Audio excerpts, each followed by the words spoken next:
boleh berpacaran, alasannya apa? Apa? Ayo anak, sembarang sih. Gak tahu, berarti gak pacaran. Ya, gak pacaran tak kaya lagi, berarti gak pacaran. Kenapa Anda tidak pacaran? Ya apa putus bu? Mau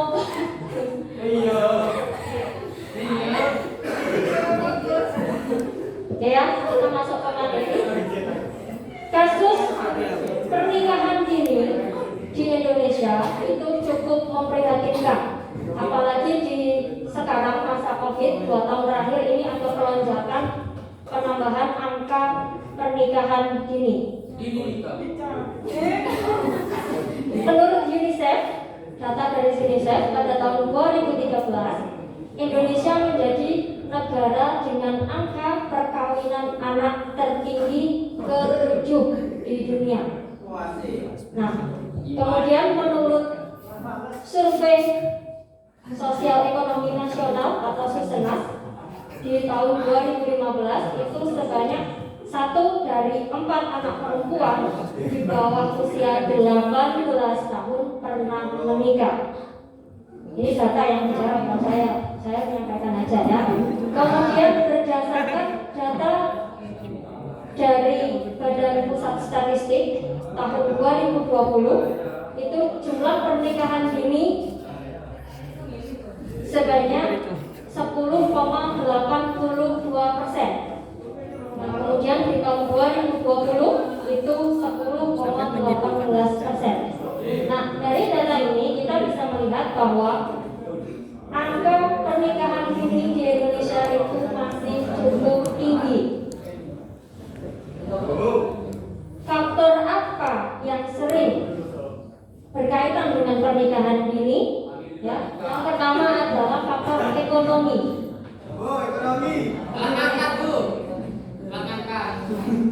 Yang kedua adalah tingkat pendidikan yang kurang.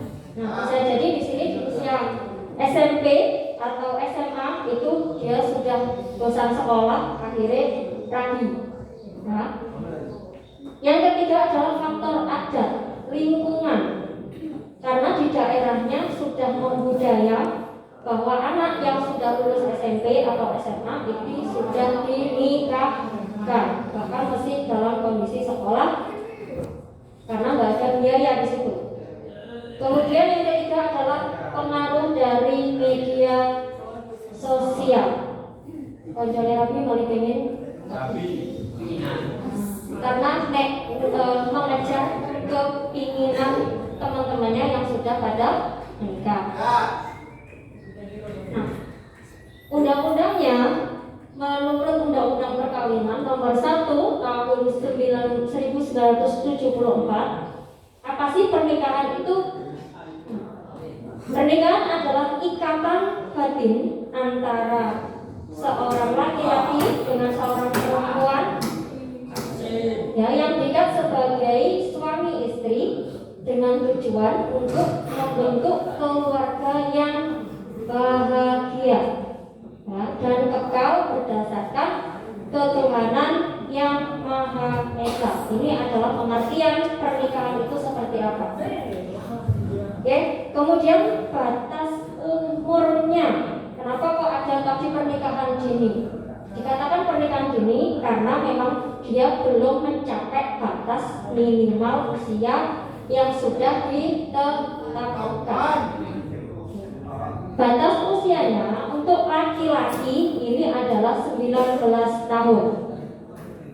Untuk perempuan 16 tahun. Ini aturan yang dulu.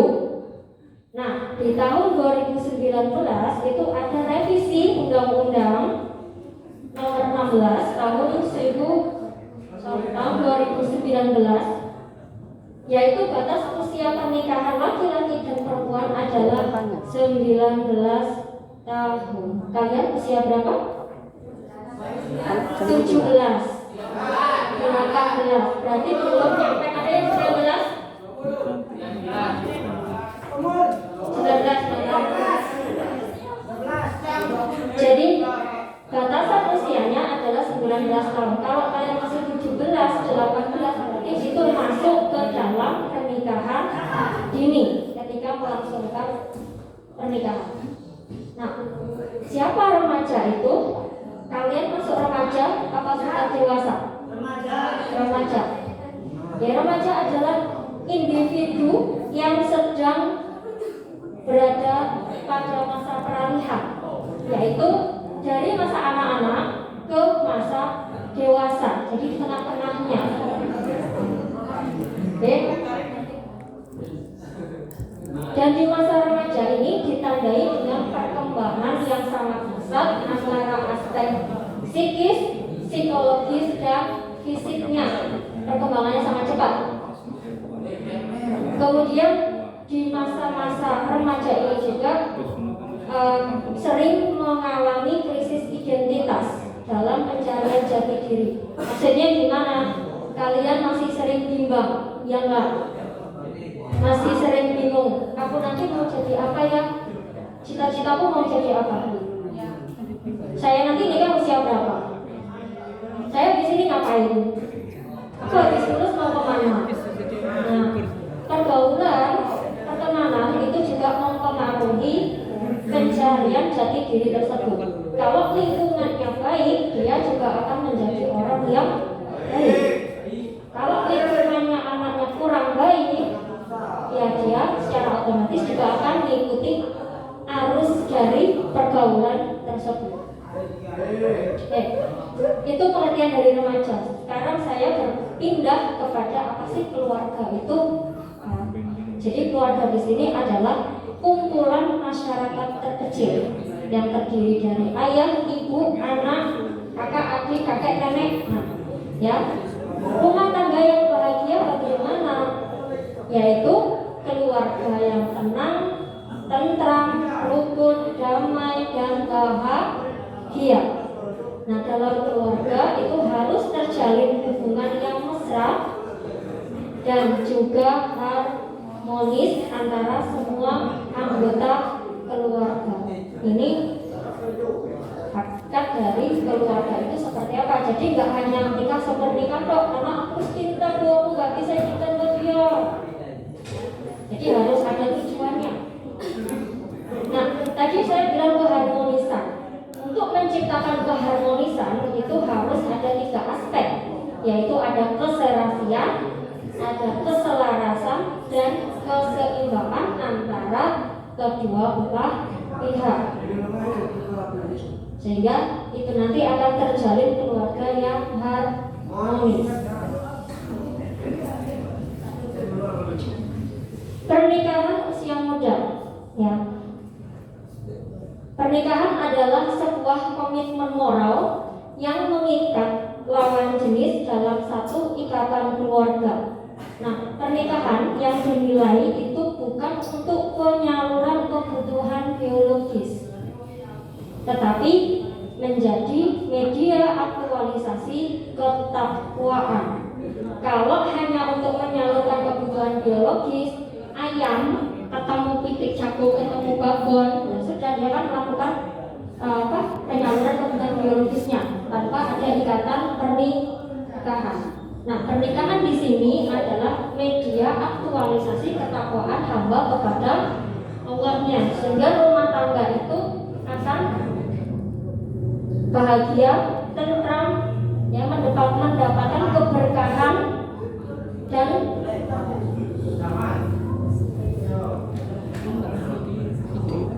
menjadi sebuah ibadah. Ya, nah, untuk memasuki jenjang pernikahan itu dibutuhkan persiapan-persiapan yang matang. Apa saja? Yaitu kematangan fisik. Fisiknya harus kuat. Mas, anak yang masih di bawah umur itu belum boleh untuk menikah. dikhawatirkan itu nanti akan berdampak pada kesehatannya. Kedua adalah psikis, mentalnya kuat apa enggak. Karena orang berumah tangga itu pasti ada angin. Nah, untuk menyelesaikan masalah-masalah ini tadi harus ada kesadaran dari kedua belah pihak, kesehatan mental, psikisnya harus siap, sehingga ketika ada apa-apa mereka bisa menyelesaikan. Kemudian spiritual, keagamaannya seperti apa? Orang tersebut memandang pernikahan hanya untuk nikah aja, atau untuk mengaktualisasikan ketakwaan itu tadi. Ya, karena menikah adalah butuh ilmu tentang pernikahan dan ilmu tentang agama. Oke, faktor-faktor penyebab pernikahan usia muda. Ini pertama dari pribadinya sendiri. Ada beberapa alasan dari pribadi.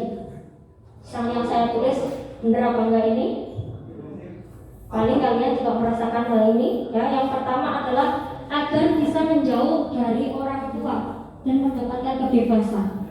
Lek omah diseneni ya diureng-ureng. Akhirnya wis yuk rabiahe. Karena untuk mencari kebebasan dan gak diureng-ureng. Yang kedua adalah bisa menyalurkan hasrat seksualnya. Kemudian yang ketiga adalah untuk menghilangkan rasa sepi. Bosan lah dewe, Kemudian yang ketiga, yang keempat ya, untuk mendapatkan kebahagiaan. Yang kelima, agar menjadi pribadi yang dewasa. Kemudian yang ketujuh, karena terlanjur hamil, ya, sehingga dia nggak tahu harus bagaimana, akhirnya menikah di usia muda.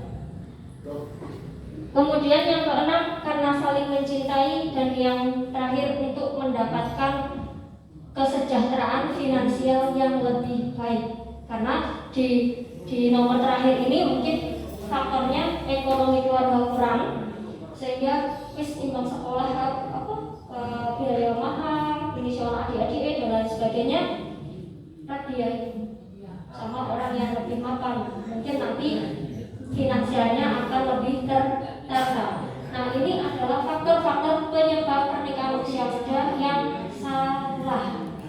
Kenapa saya bilang salah? Di antara beberapa tujuan ini, ketika dia tidak mendapatkan tujuannya ini, dia akan kecewa, dan secara psikologisnya dia akan depresi. Karena tujuan dari awalnya ini nanti tidak tersampaikan. Ya. Selanjutnya adalah faktor keluarga. Nah, keluarga takut anaknya melakukan seks bebas di luar, sehingga daripada engkau zina, lebih baik untuk dinikahkan. Makanya pacaran itu juga punya dampak positif, ada dampak negatifnya. Nanti aja. Dan kemudian meningkatkan angka aborsi. Dan ini angka aborsi yang cukup tinggi itu menjadi indikator tingkat pergaulan bebas yang sudah berada pada tahap kekhawatiran. Apalagi pandemi, gak sekolah, nanti mana keluar paling ya pacaran, habis itu hamil, nangis, mulai nangis, nggak bisa menyelesaikan masalah, akhirnya kemana? Aborsi, seperti kasus yang barusan viral kemarin ya. Kemudian faktor yang ketiga adalah budaya. Ya, maraknya nikah muda itu berkaitan dengan kultur yang berkembang di masyarakat, sehingga ketika daerah tersebut anak-anaknya sudah pada dinikahkan, orang tua khawatir anaknya tidak laku. Nah, di usia 20 lebih kalau nggak nikah berarti wis jadi cibiran tangga. Padahal aturan negara 20 ini adalah batas baru diperbolehkan menikah, baru matang.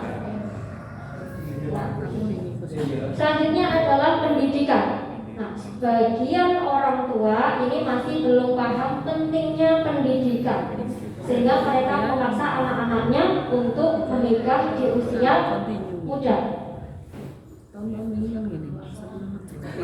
Mereka menganggap pendidikan tinggi itu tidak penting. Jadi dari perspektif orang tua, mereka menganggap bahwa anak perempuan nantinya akan di dapur. Ngapain sekolah tinggi-tinggi, nggak usah. Nah, hal-hal yang seperti itu yang menyebabkan pernikahan usia muda. Padahal pendidikan itu penting. Tadi Pak Ma'ruf sudah bilang, lek sampe lulus SMA paling-paling kerjanya deh pabrik. Nah, sedangkan pendidikan ini akan mengarahkan kalian kepada kehidupan yang lebih baik, finansial lebih tertata. Nah, kemudian itu nanti akan melahirkan keluarga-keluarga yang berkualitas. Nah, tadi Pak Ma'ruf bilang, lek bapak itu kan becak, ya paling enggak anaknya ya jadi yang lebih tinggi. Pemilik pabrik misalkan, jadi CEO, jadi manajer. Nah, itu semua kan butuh pendidikan. Selanjutnya adalah faktor ekonomi. Nah, pada faktor ini biasanya keluarga ini mengalami kesulitan ekonomi sehingga memaksakan anaknya untuk menikah di usia muda karena beban ekonomi yang sudah tidak sanggup lagi untuk memberikan kehidupan yang layak untuk anaknya, maka dinikahkan. Kalau dinikahkan habis itu dibolehkan kuliah, nggak apa-apa, bagus, disungguh bapak nih. Kuliah sambil menikah boleh nih. Masuk apa-apa.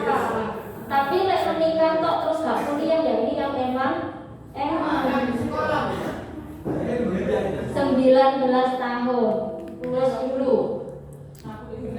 Oke, terakhir adalah medsos. Yang mudahnya anak muda untuk mengakses internet, baik itu Instagram, TikTok, dan medsos yang lainnya, itu akan menyebabkan pola pikir pada anak itu sendiri. Nah, makanya medsos ini cukup dikhawatirkan dampak-dampak negatifnya. Oke, medsos itu punya dampak positif, tapi juga ada dampak negatifnya. Ketika kita salah mengakses, kita nggak bisa memfilter, maka kita akan terjerumus ke dalam pergaulan bebas. Karena anak muda ini cenderung ingin tahunya lebih tinggi dan coba. Nah, situs-situs yang dilarang itu mereka malah justru mencekeri digoleki situs-situsnya. Nah, ini yang nantinya akan berakibat pada pergaulan bebas. Maka agama di sini perlu ditanamkan sejak dini. Fungsinya apa? Yaitu untuk memfilter informasi-informasi dari luar. Mana yang baik dipakai untuk diri kita, mana yang tidak baik kita buang.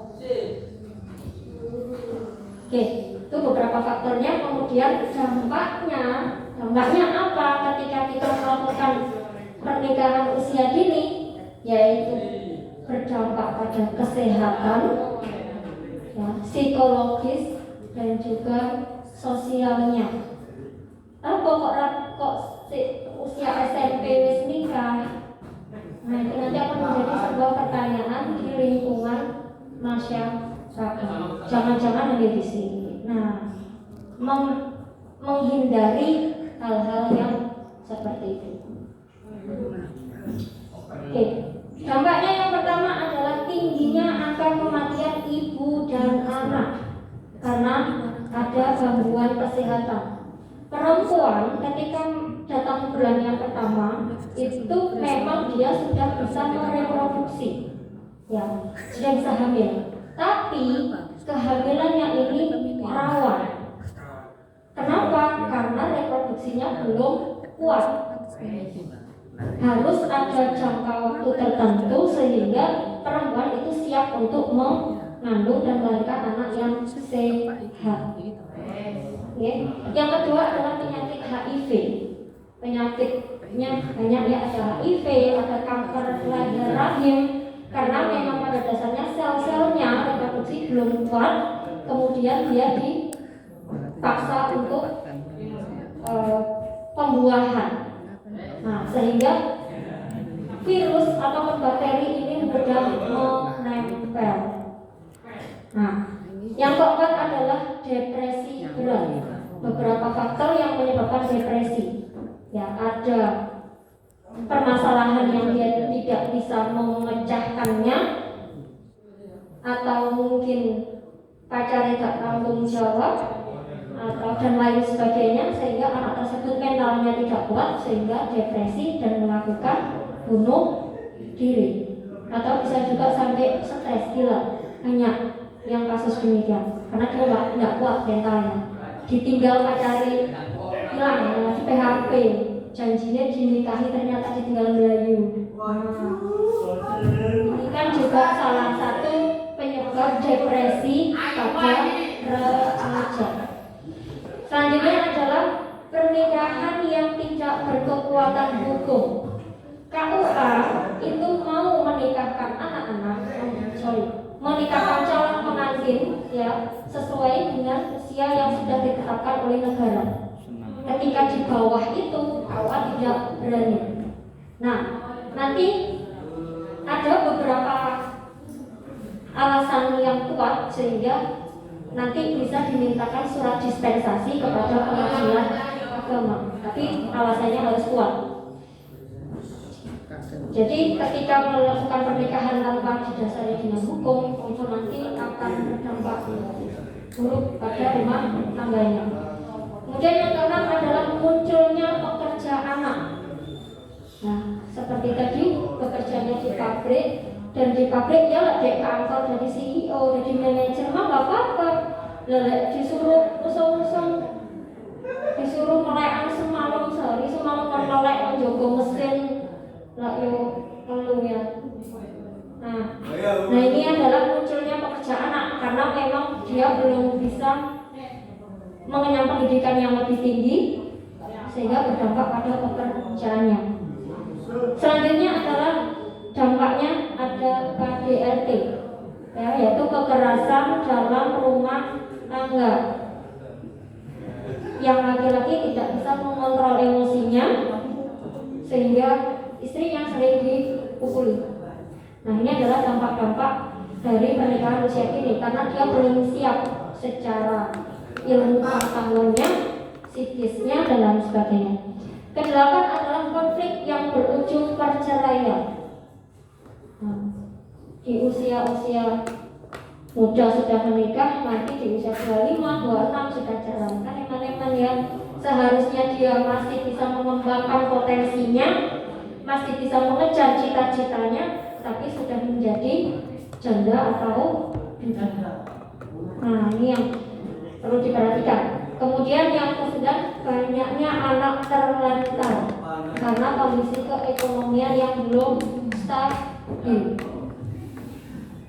Kemudian yang ke-10, kurangnya jaminan masa depan. Karena tadi burung pabrik itu seberapa dan kebutuhan anak untuk pendidikan dan sebagainya itu berapa. Nah, ini adalah dampak-dampak dari pernikahan usia dini. Kalau sudah usia 20 tahun ke atas, normalnya memang segitu. Tapi kalau masih di usia-usia SMP, SMA, nah ini lebih baik untuk dihindari. Nunggu sek ya, tak sekolah dulu. Sek ya, aku masih ingin jadi dokter. Sabar, saya masih ingin jadi polisi.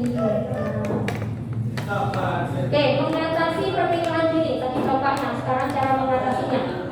Yang pertama, remaja harus mengerti tujuan hidupnya sendiri. Saya ini nanti pengen jadi apa sih? Cita-cita kalian jadi apa?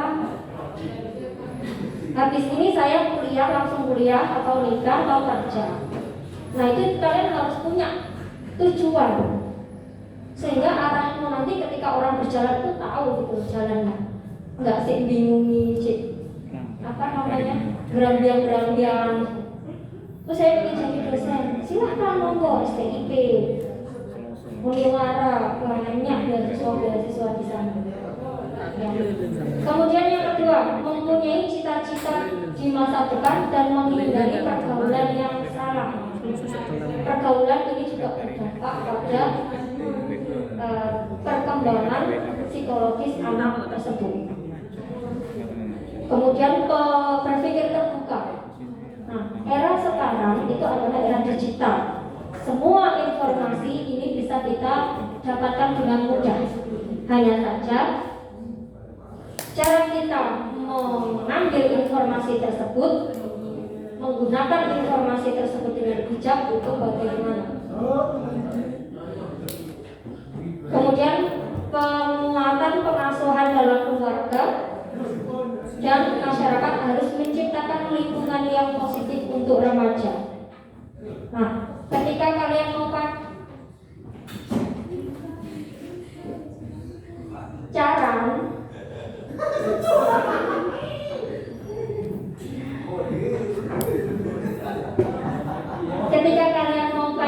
itu tolong diperhatikan pasangannya seperti apa. Memang pacaran ini punya dampak positif dan negatif. Dampak positifnya apa? Semangat. Yang biasanya bolosan, aku pengen ketemu doi, masa aja lah. Nah, kemudian belajar bareng. Ya, aku pengen lo jadi dokter, yang satunya saya pengen jadi polisi. Yuk, saya belajar bareng yuk. Les di mana yuk? Jadi ada motivasi dari kedua belah pihak tersebut sehingga dia terarahkan kepada hal-hal yang positif. Nah, sedangkan pacaran yang negatif bagaimana kebalikannya? Yuk bolos saya jamnya, mari ini gurunya rapat, bolos saya yuk. Kemudian keuangan pun juga ya. Memang pacaran nggak butuh modal. Yo, masa beli es kok boleh pinggir jalan.